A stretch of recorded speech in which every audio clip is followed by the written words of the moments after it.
जय हिंद दोस्तों, मैं हूं मेजर गौरवारी और आप देख रहे हैं मेजरली राइट। अमेरिका ने बांग्लादेश को टीका लगा दिया दोस्तों। ये हम सभी कह रहे थे, बांग्लादेशी कह रहे थे नहीं नहीं नहीं, ये जो स्टूडेंट्स हैं ना, स्टूडेंट्स बड़े परेशान थे, ये तो बड़ी ऑर्गेनिक सी चीज़ है। कोई ऑर्गेनिक नहीं, तुम टट्टुओं को अमेरिका ने खरीदा था। बांग्लादेश के सो कॉल्ड क्रांतिकारीज एंड रेवोल्यूशनरीज, तुम लोग बिके हुए हो और तुम लोग बिक गए कुछ अमेरिकी डॉलर्स में। पहले मुझे डाउट था कि चाइना ने भी कुछ करा होगा, और चाइना ने करा है, लेकिन चाइना का रोल सिर्फ 5% है। 95% जो खेला होवे वो अमेरिका का खेला होवे दोस्तों। अमेरिका ने पैसे दिए, इन लोगों ने अपनी खुद की सरकार गिरा दी। यहां पे इंडिया में वामपंथी और रेडिकल इस्लामिस्ट, जो कि जिनका बड़ा तगड़ा गठजोड़ है और हर समय रहा है, वामपंथी लेफ्ट वाले और रेडिकल इस्लामिस्ट दोनों, नहीं दिस इज अ रेवोल्यूशन और हम मोदी को भी ऐसे गिरा देंगे। अब पता लगा कि भैया ये तो खरीद फरोख्त का मामला है।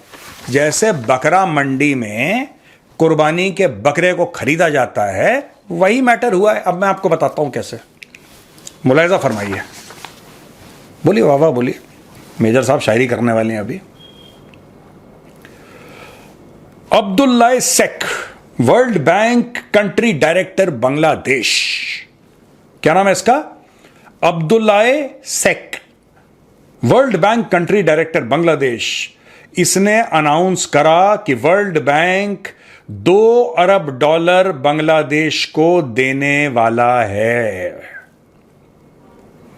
$2 अरब बांग्लादेश को देने वाला है, और यह देगा critical reforms, flood response, air quality improve, ये देखो, एयर क्वालिटी इंप्रूवमेंट और हेल्थ इनिशिएटिव्स। इसके लिए वर्ल्ड बैंक बांग्लादेश को देगा $2 अरब। वाह वाह वाह। अब्दुल्ला सेक ने मीटिंग करी professor Mohammad Yunus, head of the interim government of Bangladesh in Dhaka. उनके साथ मीटिंग करी और बोला कि जो बांग्लादेश के क्रिटिकल फाइनेंशियल नीड्स हैं वो हम पूरे करेंगे। अच्छा, अब इससे क्या हुआ है कि जो $2 अरब दे रहे हैं, पहले इन्होंने $1 अरब दिया था, अब ये $2 अरब और दे रहे हैं, तो टोटल इस साल, इस fiscal year, total world bank की फाइनेंसिंग हो जाएगी $3 अरब की।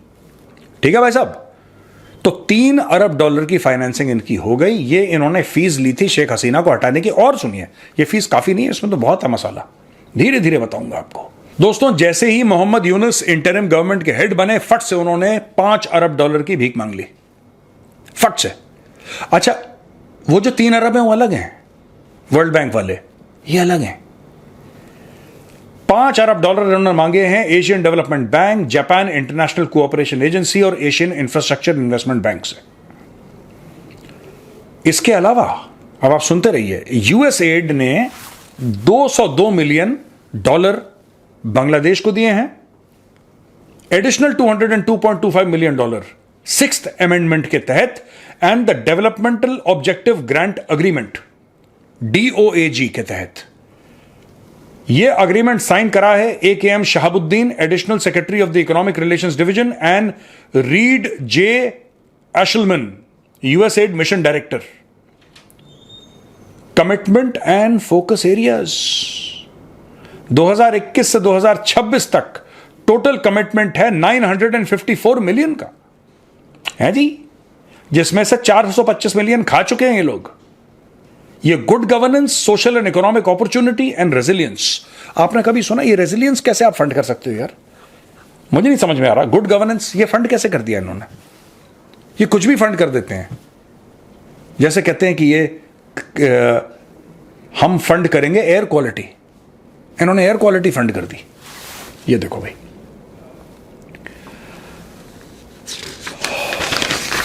भाई साहब, हम नहीं बोलते थे आपको कि सारा का सारा ये जो टंटा है सब अमेरिका का करवाया हुआ है? नहीं नहीं नहीं, ऐसा नहीं है। वो तो स्टूडेंट्स थे, वो तो बांग्लादेशी स्टूडेंट्स थे जो विद्रोह में। अबे कोई विद्रोह नहीं, सब बिके हुए टट्टू हैं।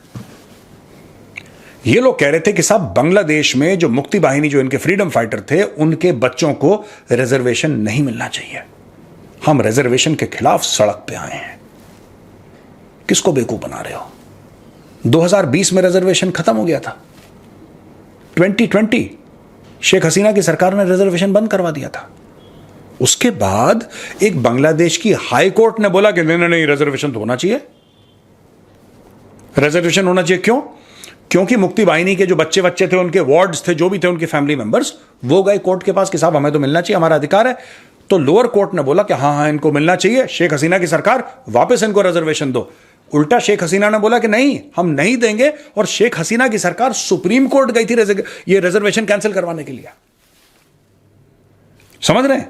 फिर भी ये लोग सड़क पे आए, फिर भी जमाते इस्लामी सड़क पे आया, फिर भी ये स्टूडेंट सो कॉल्ड सड़क पे आए, फिर भी इन्होंने प्रोटेस्ट करी और बोला कि शेख हसीना तो वो थी जिसने बंद करवाया था 2020 में। फिर ये लोग उसके पीछे पड़ गए। तो moral of the story is कि भैया जब आपने डॉलर चख लिए तब आपके साथ यही होगा, आप यही काम करोगे, देश के खिलाफ गद्दारी करोगे आप, और गद्दार निकले ये सब के सब। इनके स्टूडेंट भी गद्दार निकले बांग्लादेशी, और इनकी आवाम जो भी प्रोटेस्ट कर रही थी वो भी गद्दार निकली, और इनके जो टॉप लोग हैं वो तो गद्दार हैं। ये लोग आजकल पाकिस्तान से बड़ा इंप्रेस्ड हैं, पाकिस्तान से बड़ा इंप्रेस्ड है कि हमें पाकिस्तान से न्यूक्लियर वेपन चाहिए, हमें पाकिस्तान से ये चाहिए। सबसे पहले इन्होंने तो पाकिस्तान से भीख मांगने का हुनर सीख लिया है, और पाकिस्तान जैसा इस मामले में टीचर है नहीं भीख मांगने में। पाकिस्तान के पास तो ऐसी ऐसी ट्रिक्स हैं भीख मांगने की कि जिसके पास पैसे ना हो वो लोन लेके पाकिस्तान को भीख दे दे। पाकिस्तान मांगता है इतने, जिसको कहते हैं ना कि सेल्फ कॉन्फिडेंस के साथ भीख मांगते हैं, वही सेल्फ कॉन्फिडेंस इन्होंने बांग्लादेशियों को दे दिया, बांग्लादेशी को भीख मांगने के काम में लगा दिया। अब ये लोग भी भीख मांग रहे हैं।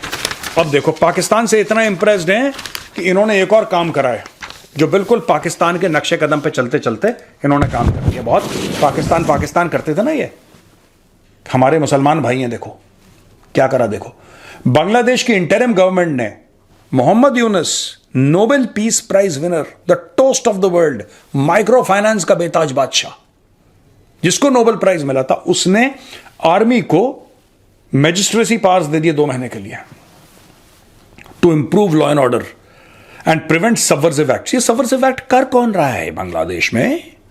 जरा कोई ये तो बताए बांग्लादेशी कि लॉ एंड ऑर्डर कौन कर। भाई शेख हसीना को भगाना था भगा दिया, हिंदुओं को मारना था मार दिया, उनके मंदिर तोड़ने थे तोड़ दिए। जो शेख हसीना की पार्टी के जो और लोग थे जो पावर में थे जिनको मारना था मार दिया, उनके घर जला दिया। अब क्यों दंगा फसाद हो रहा है वहां पे? I don't understand. अब क्यों दंगा फसाद हो रहा है? This is what I am not able to understand. The Ministry of Public Administration issued the notification on Tuesday with immediate effect giving these powers to commissioned officers of the army. 60 दिन के लिए army officers बन जाएंगे special executive magistrates.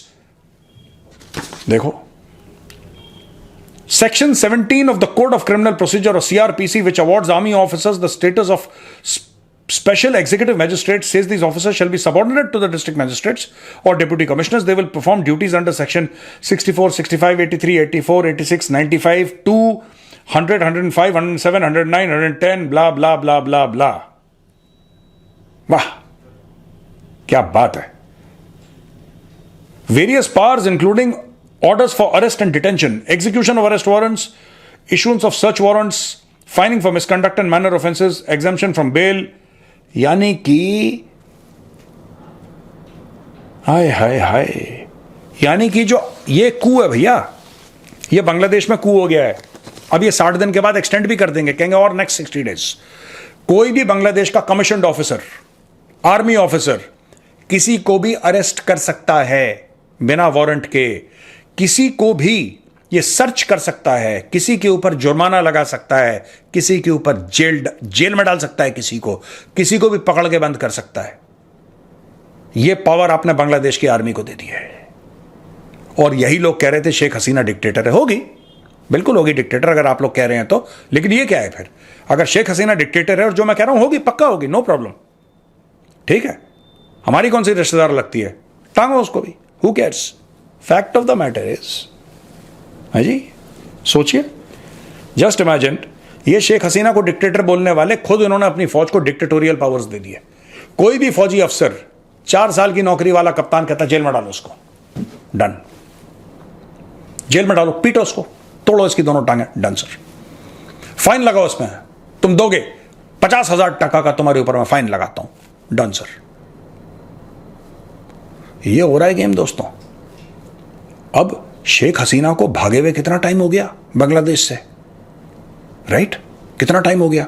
सब कुछ करे हुए कितना टाइम हो गया, अभी भी बांग्लादेश में फसाद चल रहा है। मुझे तो यह लगा था कि शेख हसीना भाग गई तो फसाद बंद हो जाएगा, क्योंकि प्रॉब्लम शेख हसीना के साथ थी। उसकी सरकार गिर जाएगी तो फसाद खत्म हो जाएगा, क्योंकि प्रॉब्लम उसकी सरकार के साथ थी। अब प्रॉब्लम किसके साथ है मुझे ये समझ में नहीं आया। कोई कमेंट्स में ये लिख के बताए कि प्रॉब्लम है किसके साथ यार, अब फसाद किसके साथ हो रहा है यार। अब ये जो सबवर्सिव एक्ट्स की बात कर रहे हैं कि अभी भी लोग सबवर्सिव एक्ट, ये कौन है जो सबवर्सिव एक्ट्स कर रहे हैं बांग्लादेश में?